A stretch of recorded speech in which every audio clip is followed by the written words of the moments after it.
Tom, European food is fantastic, isn't it? That's true, you've got fish and chips from the UK, you've got paella from Spain, but you also have lasagna, right? What if we made beef rendang lasagna? Huh?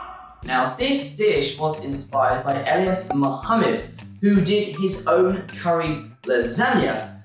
But we thought, right, we should try beef rendang lasagna. We both love beef rendang. The rendang sauce, the paste, is probably my favourite flavour of all Malaysian cuisine. So we want to put it in our lasagna today. Mafi Europe and Masters of Malaysian Cuisine are trying to encourage people to cook with more Malaysian ingredients. There's so many great European meals out there, but they would taste even nicer with some lovely Malaysian spices. So we have this rendang paste that we found. It was very popular. We are also gonna add some cloves, some cumin seeds, we have extra chili paste, we have cinnamon sticks, and of course we have some lemongrass and some galangao and coconut milk to make that rendang sauce.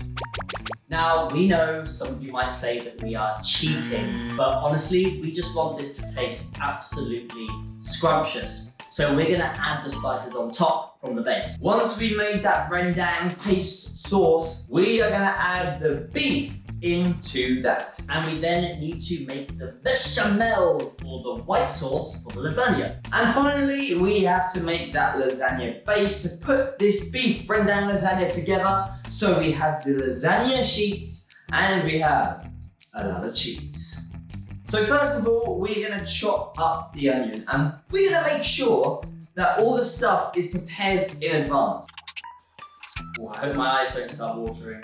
So after the onions have chopped and I've wiped away my tears, it's time to put the oil in the pot, heat it up, easy as that.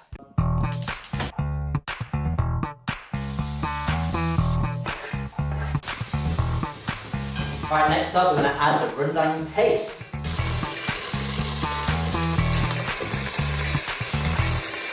We've just started and already my eyes are dead.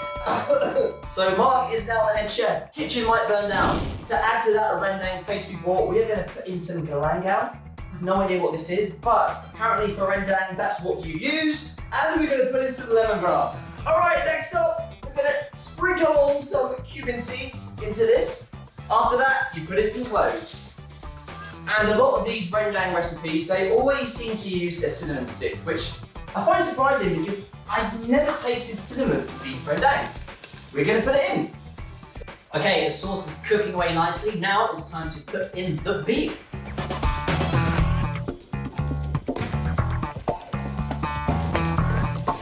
Tell you what, the rendang with the minced beef is looking really good.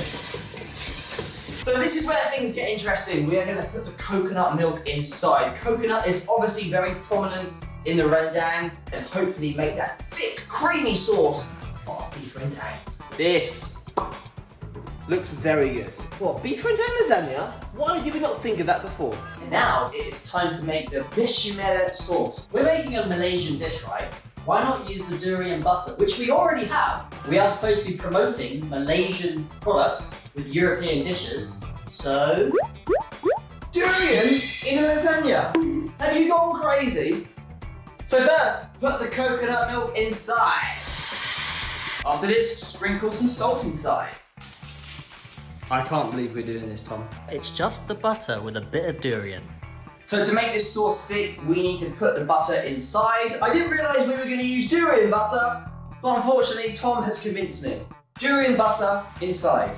I think it's going to give a really unique taste to this already fantastic dish that we're making. Shh, cook. Disgraceful.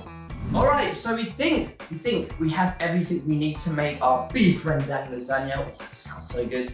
We have the beef rendang in here. We have the bechamel sauce here. And of course, we have our cheese and the lasagna cheese. So we're basically using the bechamel sauce to line the dish, which will help the lasagna cook and make sure that the lasagna sheets don't get stuck to the dish. So this is what a lasagna sheet should look like. This is what ours looks like. We're not chefs. We do not have a lot of serving dishes. This one is good for the lasagna, but it's a bit smaller, so we've had to adjust our lasagna sheets into little squares, but it should do the job, right? This is like putting together those 2D shapes in maths when I was a kid. Okay, it doesn't look good, but it's the best we're gonna have to do. To be honest, once we layer it with the beef rendang lasagna, it's gonna be fine. Hopefully. Okay, so now for the beef rendang. Our so-called beef rendang certainly does smell very nice, very spicy. So we're going to carefully drizzle this on top of our lasagna and our bechamel sauce. Tell you what, Tom, our beef rendang smells very good. I would eat that as it is right now. It's like a beef rendang chili con carne. Oh, look at that. Look at that. Our DIY lasagna sheets, they've not covered the whole bowl. We need a solution. I'm a genius. I'm gonna make a little house to protect the layers of beef. Explain your logic here. Okay, we're gonna be layering the lasagna as usual. So instead of it spilling over the sides where there's gaps, instead it's gonna cook nicely in this square, but the lasagna sheets will keep it tucked in. Easy. I mean, I thought the durian butter was ridiculous, but this is just... It'll all work out okay. The main thing is we've got the ingredients, it's gonna cook, and we can just take off the excess sheets around the side. This is not a cooking tutorial video. This is just showing you that you can make Malaysian ingredients in European dishes, okay? Do not do this. This is ridiculous. Layer 1 is done of our beef rendang lasagna. I'm gonna call it a beef rendang lasagna house now. All right, so the second layer, we're gonna start once again with the bechamel sauce and keep going until we have that really nice beef rendang lasagna. It's not lasagna without cheese. So we're gonna sprinkle some mozzarella cheese on top of our beef rendang lasagna house. And then you keep going until your beef lasagna bowl is filled to the top. Round 2 of layering, let's go. The more beef you put on, the more I just want to eat this beef rendang. Oh man. All right, so I think we have our beef rendang lasagna. Tom reckons that we can just fold these over as our final layer. So we are going to try that. But before that, I think we need one more layer of durian butter. Not in a million years. So Tom, this is your big break. This is your big chance to impress head chef Ramsay OD. You claimed that we could just fold these over and use it as our last base. So let's see what happens. Show us your skills, chef. Go. Wow. I mean, it's gonna be a pretty thick top layer of pasta. Voila! No way. Because we didn't have the perfect shaped dish or the perfect shaped pasta sheets, We are going to cover up the cracked lasagna sheets that we've had to use with some cheese to try and disguise the fact that we are very bad chefs. I'm not going to lie, it doesn't look good. We have screwed up a lot of the presentation for this, but I think lasagna is not something that has to be presented well. I'm not saying make it like this and don't care about the appearance, but I think when it goes in the oven, all this kind of stuff you're not going to be able to see, right? and we've got 3 layers in there, so once it's ovened, it's gonna be fine. We hope. We're gonna be putting it in at 190 degrees for about 40 minutes, keeping an eye on it. Fingers crossed. Cheese on top looks crispy, which is how we like it. Time to take it out and see if our beef rendang lasagna is going to be a success or a fail. Ooh. Wow. Okay, that looks good. I think the cheese has covered the badly prepared lasagna sheets. Kind of looks like a lasagna to me. Smells good. Without further ado, let's try this beef rendang lasagna. Okay.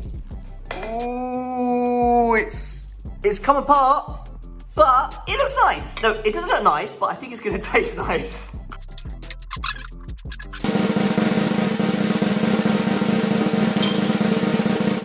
Oh, spicy. You can definitely taste that it is a rendang lasagna. Oh, that rendang flavour is so... I think rendang is just the best thing in the world. With the pasta, great combination. A little bit too spicy for me. I think for you it should be just nice, right? Yeah, the taste is absolutely great. I agree with Mark. If you can make a perfect lasagna, all you're doing is making it taste like rendang. I think we did a really bad job of presentation, but at the same time, we are not chefs. all right? I'm sure you guys watching this are probably much better than us and could create something extraordinary with Malaysian ingredients fused with European recipes. Make sure you post your videos or your pictures with the hashtag #MyFlavorsEurope. Let's see what you got. Let's see what cool Malaysian ingredients you can fuse together with those European dishes. Tom, I'm having this for my dinner. Might even have it for my lunch tomorrow. What? Although I think we could add a bit of durian on top. Dream on.